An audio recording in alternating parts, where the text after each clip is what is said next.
కానీ ఇక్కడ ఆశ్చర్యం ఏంటంటే ఇంత దుర్మార్గం ఇంత దారుణంగా ఉంటుందని సీఎంఓలో ఉన్న సీఎంపీఏ దగ్గర నుంచి మొదలుపెట్టి సీఎంకి సలహాదారుగా వ్యవహరించిన సజ్జల రామకృష్ణారెడ్డి దగ్గర నుంచి మొదలుపెట్టి ఒకసారి చెక్ ధనంజయ రెడ్డి ఉన్నతమైన పొజిషన్లో ఉన్నారు, దశరథ రామిరెడ్డి వీళ్ళందరి నుంచి మొదలు పెడితే ఏసీబీ వాళ్ళు, మళ్ళీ ఏసీబీ వాళ్ళు కన్సర్న్ ఆఫీసర్ల దగ్గర నుంచి డబ్బులు వసూలు చేయటం, వాళ్ళని బెదిరించడం. ఇప్పుడు ఇల్లీగల్ రిజిస్ట్రేషన్స్ అయితే జరిగేవా? ఇల్లీగల్ రిజిస్ట్రేషన్స్ అంటే ఏపీలో జరుగుతాయండి, ఎక్కడ జరగకుండా ఎక్కడ ఉండవు. ఇల్లీగల్ అంటే ఏముంటుందంటే అండి, గవర్నమెంట్కి సంబంధించిన ల్యాండ్స్ ఏదైనా ఉంటే ఇప్పుడున్న సిచ్యువేషన్లో గవర్నమెంట్ ల్యాండ్స్ రిజిస్ట్రేషన్ చేయడానికి అంత ఈజీగా సర్వే నెంబర్ బ్లాక్లో ఉంటుంది. అది చేయడం కుదరదు. మీరు పొద్దు నుంచి కూడా ఏదో 22A తీసేశారు అది చేశారు అలాగా. నాకు సంబంధించిన ల్యాండ్లో ఏదైనా 22A గత 40 సంవత్సరాల నుంచి మీరు ఒకసారి చెక్ చేయండి సర్వే నెంబర్. 22లో ఏలో ఏవి ఇది లేదు. ఇవాళ మనం ₹1,00,00,000 ప్రాపర్టీ చేయాలంటే సబ్ రిజిస్టార్కి ₹1,00,000 లేకుండా సబ్ రిజిస్టార్ చేయడు. ఆ ₹1,00,000 కోసం కక్కుర్తిపడి మనం సబ్ రిజిస్టార్లతో ఫ్రెండ్షిప్ చేసుకోవటము, సబ్ రిజిస్టార్లతో స్నేహం చేసుకోవటమే తప్ప అంతకుమించి నాకు సబ్ రిజిస్టార్లకు ఎలాంటి సంబంధాలు ఉండవు. ఇంకోటి, రామారావు గారు నేను సింగ్ మీ అందరం కలిసి ఫారెన్ వెళ్ళామన్నాగా, నా పాస్పోర్ట్ డీటెయిల్స్ ఇస్తాను, రామారావు గారు పాస్పోర్ట్ డీటెయిల్ తీసుకోండి, సింగ్ పాస్పోర్ట్ డీటెయిల్ తీసుకుంటే సింగు రామారావు ఎన్నో దేశాలకు వెళ్ళారు.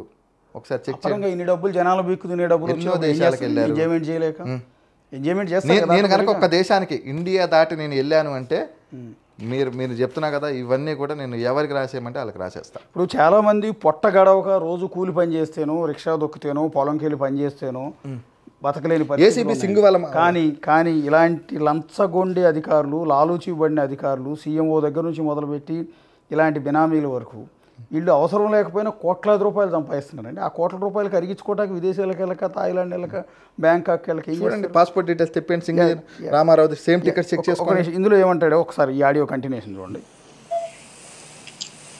5 లక్షలు ఇప్పించాడు, 5 లక్షలు ఇచ్చా అంటున్నా, నాకేం అక్కర్లా, నాకు అయిపోయింది లైఫ్. ఇట్ ఈజ్ అండి, వాస్తవంగా బతుకున్నాం కాబట్టి, ఊపిరి పీలుస్తున్నాం కాబట్టి ఉన్నాను సార్. నేను చచ్చిపోయినా ఎవడు నష్టపోడు. నేను ఏం చేయమంటారు నాగర్ గారు, నేను సూసైడ్గా నేను చచ్చినాక బయటకు వస్తుందిగా ఈ నా కొడుకు వేసీ వాడు సంగతి, వీళ్ళ సంగతి. పెద్ద పెద్దోళ్ళు ఉన్నారు సార్ దీంట్లో, నన్నేటువంటి సార్ అసలు అర్థం లేకుండా. 2 నెలల క్రితం రామారావు డబ్బులు ఇచ్చేద్దాం సింగారు, నువ్వు సేఫ్టీగా ఉంటావంటే నా కొడుకు మాటిని నేను ఇచ్చేసా. వీళ్ళకి ఎంత ఇచ్చాడో మనకు తెలీదు, చెప్పరుగా. ఆడే ఒక్కరోజైనా సింగాడిని జైల్లో చూడాలి, ఒక్కరోజైనా. ఇప్పుడు ఇక్కడ విచిత్రం ఏంటంటే, ఇతను ఒక సబ్ రిజిస్టార్ అండి, రామారావు అనే అతను డిస్ట్రిక్ట్ రిజిస్టార్, అంటే ఈయనకన్నా పెద్ద పొజిషన్ సార్. ఇంకా మీరు ఆయనకి ఈయన డబ్బులు ఇచ్చుకోవాలి కాదు. మీరు ఇంకా అంతకుముందు పేర్లు చెప్పాడు కదా, అది ఎందుకు వేయట్లేదు ఆడియో? ఏదేది? అంతకుముందు ఆయన కొంతమంది ఆఫీసర్ల పేర్లు చెప్పాడు, అది ఎందుకు వేయట్లేదు మీరు? ఒక్క నిమిషం, ఇంకో ఆడియో ఉంది. ఫుల్గా తిన్నారు సార్, డీజీ రాజేంద్రనాథ్ రెడ్డితో సహా తిన్నారు. డీజీ రాజేంద్రనాథ్ రెడ్డి అప్పుడు ఏసీబీ డీజీ ప్లస్ డీజీపీ, తర్వాత డీజీపీ అయ్యాడు. కాదు, డీజీపీ అయినా కూడా ఏసీబీ ఆయన కింద ఉంచుకున్నాడు.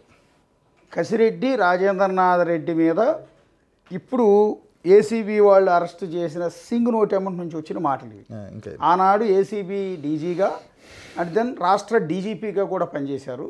సో ప్రభుత్వం వచ్చిన తర్వాత మార్చినట్లున్నారు ఆయన. ఉన్నారు ఇప్పుడు ఆయన, ఈ ప్రభుత్వం వచ్చినాక మార్చారు, డీజీపీగా తప్పించారు. సో ఇక్కడ డీజీపీ రాజేంద్రనాథ్ రెడ్డి కూడా నా దగ్గర లంచాలు తీసుకున్నాడు అనేది సింగ్ చేసిన ఆరోపణ. ఒక రాష్ట్ర డీజీపీగా పనిచేసిన వ్యక్తి, ఏసీబీ ఇన్ఛార్జిగా ఉన్న వ్యక్తి లంచాలు తీసుకున్నాడు అని అలిగేషన్ వచ్చిందండి. ఇంకా రాష్ట్రం ఒకసారి ఇంకా ఎవరు తక్కువ తిన్నారు సార్?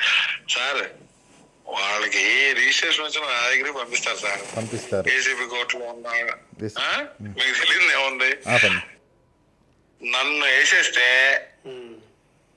అంటే నన్ను పట్టుకుంటే ఒకసారి ముందు మనం ఒకసారి చేసుకుని ఆయన ఏమన్నాడు, ఏసీబీ కోర్టులో ఏసీబీ వాళ్ళకి కూడా నేనే రిజిస్ట్రేషన్ చేస్తాను. ఏ కేసు ఉన్నా లిటిగేషన్ ఉన్న కేసు నా దగ్గరికి పంపిస్తాను. ఏసీబీ అన్నాడు, ఏసీబీ వాళ్ళ ల్యాండ్స్ కూడా నేనే చేస్తాను అన్నాడు. ఆయనండి మీడియా ముందు నేను నాగేముంది సార్, 60 రిటైర్మెంటే కదా సార్, 6 నెలల్లో. నా జీవితంలో నా పిల్లలు అందరికీ నేను చేయాల్సింది చేసేసా, నాకేం అక్కర్లా. నేను నోరు తెస్తే ఏంటి సార్ ఇలా బతుకులు? కూతుర్లకి దాదాపు కొన్ని కోట్ల రూపాయల ఆస్తులు ఇచ్చాడు సింగ్. ఓకే, అందుకే నా కూతుర్లకి హ్యాపీగా చేస్తాను అన్నాడు కదా. సెటిల్ అయిపోయాను నేను, సెటిల్ అయిపోయాడు. గవర్నమెంట్ వాట్ ఈజ్ పాటు అనేది నాకు అన్నీ తెలుసు. నన్ను ఏంటంటే వీళ్ళు డబ్బులు కక్కుర్తిపడి ఎక్విజిట్ ఆఫీసర్లు దొరకకుండా నువ్వు రైడ్ చేసి ఎఫ్ఐఆర్ ఎలా బుక్ చేస్తావు? నువ్వు ముందు ఆర్డర్ తీసుకున్నారు. సరే ఆర్డర్ పక్కన పెట్టండి సార్, ప్రాపర్టీస్ సెర్చ్లు చేశారు, అయినా నా పేరు మీద ఏం లేవుగా. నువ్వు ఆరోపించిన బినామీలు ఎవరు? బినామీ నా పేరు మీద ఏమీ లేవు కదంటే అప్పటికే సింగ్ మొత్తం బదలాయించి ప్రీ ప్లాన్ లో ఉన్నాడు. నేను నిజంగా నేను అలాంటి ఉద్దేశం ఉండి తప్పుడు చేసావని అయితే నా పేరు మీద ఎందుకు ప్రాపర్టీస్ పెట్టుకుంటా మీరు చెప్పండి. Logic point. ఎస్ అంటే ఎవడు చెప్పాడు నీకు? నువ్వు నీ దగ్గర డబ్బు విషయాల మీద మీరు తీస్తున్నారు అంతేగా. శ్రీకాంత్ నా ప్రాపర్టీస్ కూడా సీజ్ చేశాడు అని అంటున్నాడు. ఏంది సార్ ఆయన ప్రాపర్టీస్ ఎన్ని ఉన్నాయో ఏసీ వాళ్ళు తెలుసా సార్? ఆయన పేరు మీద ఉన్నాయో, ఆయన పేరు మీద ఉన్నాయన్నీ మన గవర్నమెంట్ సంబంధించిన పెద్ద పెద్ద వాళ్ళతో ఉంటాయి. ఒక నిమిషం ఆపండి. ఆయన ఇది ఎప్పుడు ఈ ఫోన్ కాల్ ఎప్పుడు మాట్లాడి ఉంటారు? నాకు ఇంకా 6 నెలల సర్వీస్ ఉంది అంటే ఏసీబీ రైడ్ జరిగాక రీసెంట్లీ. ఓకే, అప్పుడు కూడా ఉందా? మీరు అన్నారు అతని దగ్గర నా ప్రాపర్టీస్ అన్ని సీజ్ చేశారని. చేశారని చెప్పాను. అదే అతను అడిగాడు. నేను ఇతను ఏమంటాడు? పెద్ద పెద్ద వాళ్ళ ఆస్తులన్నీ శ్రీకాంత్ దగ్గర ఉన్నాయి అన్నట్టు చెప్తున్నాడు. శ్రీకాంత్ ఎందుకు చేస్తారు? వాళ్ళ ఆస్తులే కదా అన్నాడు. నా ఆస్తులు చేసుకుంటే వాళ్ళ ఆస్తులని సింగ్ అనుకుంటున్నాడు. ఇంకా మనం ఏం చెప్తాం? బంధువులతో ఉంటాయి శ్రీకాంత్ గారికి. ఒక్క నిమిషం ఆపండి. నా బంధువుల పేర్ల మీద ఉన్నాయన్నారుగా. నా బంధువులకి మీరు మీడియా ముఖ్యంగా మీరు రండి, మా బంధువర్గాన్ని మొత్తానికి తీసుకెళ్తాను, మా కుటుంబ సభ్యుల దగ్గర తీసుకెళ్తాను, ఆధార్ కార్డులు ఇస్తాను. ఎవరైనా ఆస్తులు ఉంటే ఖచ్చితంగా నేను మీరు అన్నట్టు నేను గవర్నమెంట్కి రాసి ఇచ్చేస్తాను. అంతే కదా సార్? ఆయన పేరు మీద ఉన్నాయంటే చూడండి, ఆలోచించండి. గవర్నమెంట్ లో ఉన్న పెద్ద వ్యక్తులు చేసుకుని ఉంటాడు. తీసుకోకుండా రిజిస్ట్రేషన్ చేస్తాను కాబట్టి నా దగ్గర చేయించుకున్నాడు ఆయన. ఆపండి ఒక్కసారి. నేను ఇందాక ఏం చెప్పాను? నా దగ్గర డబ్బులు తీసుకోకుండా రిజిస్ట్రేషన్ చేస్తాడని నేను చెప్పా. అందరూ ఏ రిజిస్ట్రేషన్ అయినా డబ్బులు తీసుకుంటాడు. నా దగ్గర డబ్బులు తీసుకోలేదు కాబట్టి నేను సింగ్ దగ్గరికి వెళ్ళి రిజిస్ట్రేషన్ చేసుకున్నాను. ఎలా సీజ్ చేస్తారు? సీజింగ్ అనేది ఎక్విజిట్ ఆఫీసర్ లేకుండా ఎలా సీజ్ చేస్తారు సార్ వీళ్ళు? సార్ నన్ను కలిగితే ఎట్టా సార్ వీళ్ళు? ఏ టు జెడ్ నాకు తెలుసు కదా సార్. అవును, అంతేగా. అందరూ దొరికినట్టేగా సార్. నేనేంటి సార్, మా విజయవాడ చుట్టుపక్కల సబ్ రిజిస్టార్లు అందరూ ఎవడెవడు ఎంత డీజీకి ఇచ్చారు కూడా నేను చెప్పగలను. ఎప్పుడైతే అప్పుడు డీజీ రాజేంద్రనాథ్ రెడ్డి గారు ప్లస్ అంతకుముందు సీతారామాంజనేయులే ఉన్నారు. డబ్బులు ఇవ్వకుండా అసలు ఏపీలో ఏది జరగదండి. ఇవాళ నేను డబ్బులు ఇవ్వలేదు కాబట్టే నా సిచ్యువేషన్ తీసుకొచ్చారు. ఇక్కడ ఒక వాల్యుబుల్ పాయింట్ ఎంత దారుణం అంటే, ప్రతి సబ్ రిజిస్టారు డీజీగా ఉన్న ఏసీబీ డీజీగా ఉన్న వ్యక్తికి అంటే రాజేంద్రనాథ్ రెడ్డికి కూడా డబ్బులు ఇచ్చాను అనేది సింగ్ చెప్తున్నమాట.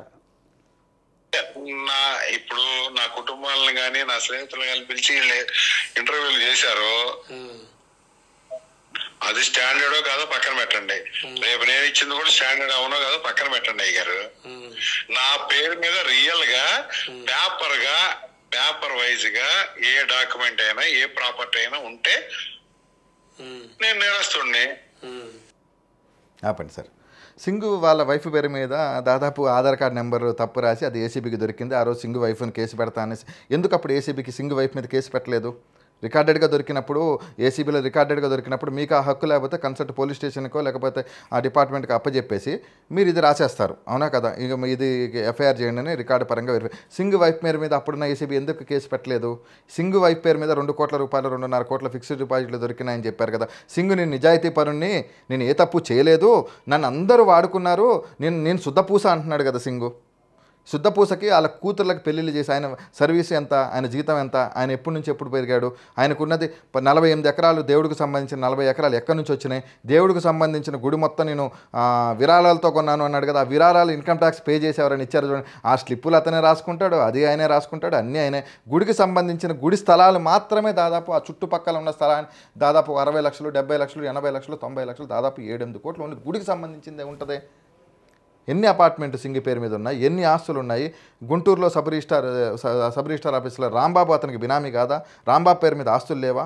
అంతకుముందు పాపం నా మస్తాన్ని నాశనం చేశారు, మస్తాన్ని సర్వనాశనం చేశారు. వీళ్ళందరినీ నాశనం చేశాడు కదా. సింగ్ అనే వ్యక్తి శుద్ధపూసేం కాదు. ఈరోజు సింగ్ గురించి మీరు సింగ్ ఇవన్నీ ఇచ్చేశాడు, సింగ్ పెద్ద శుద్ధపూస అని మీరు అందరూ అనుకుంటున్నారు. చాలామంది ఛానల్స్ సింగ్ ఇచ్చేసాడంటే సింగ్ జాగ్రత్త పడిపోయి డబ్బులు సంపాదించేసుకొని అతను ఒకవేళ సంపాదించుకోకపోయినా రేపు పొద్దున మహా అంటే 4 రోజులు జైల్లో ఉండి బెయిల్ వేసుకొని వస్తాడు. జీవితాంతం అయితే జైల్లో ఉంటాడు కదండి. బయటకు వచ్చాక కూడా ఆయనకు రెంట్లు వస్తాయి. ఏసీబీలో రెంట్ అనేది ఏసీబీ ఎక్కడా తీసుకోదు. ఏసీబీ వాళ్ళు ఫ్రీజ్ చేస్తారు అంతే. ఫ్రీజ్ చేశాక 5 సంవత్సరాల తర్వాత 4 సంవత్సరాల తర్వాత చూస్తాడు. ఈ రెంటలంతా కూడా సింగికి వస్తుంది కదా. ఇంకా సింగికి ఏం పని? కూతురు పెళ్ళిళ్ళు చేశాడు. వాళ్ళ కూతురికి ఎవరు ఉద్యోగం ఇప్పించారు? నేను ఇప్పించా ఉద్యోగం.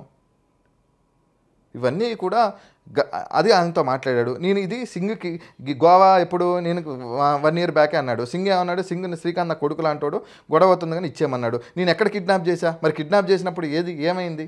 ఇదంతా కూడా మీకు అనిపిస్తుందా? నిజం చెప్పండి, నన్ను బలిపశువుని చేశారనుకుంటున్నారా?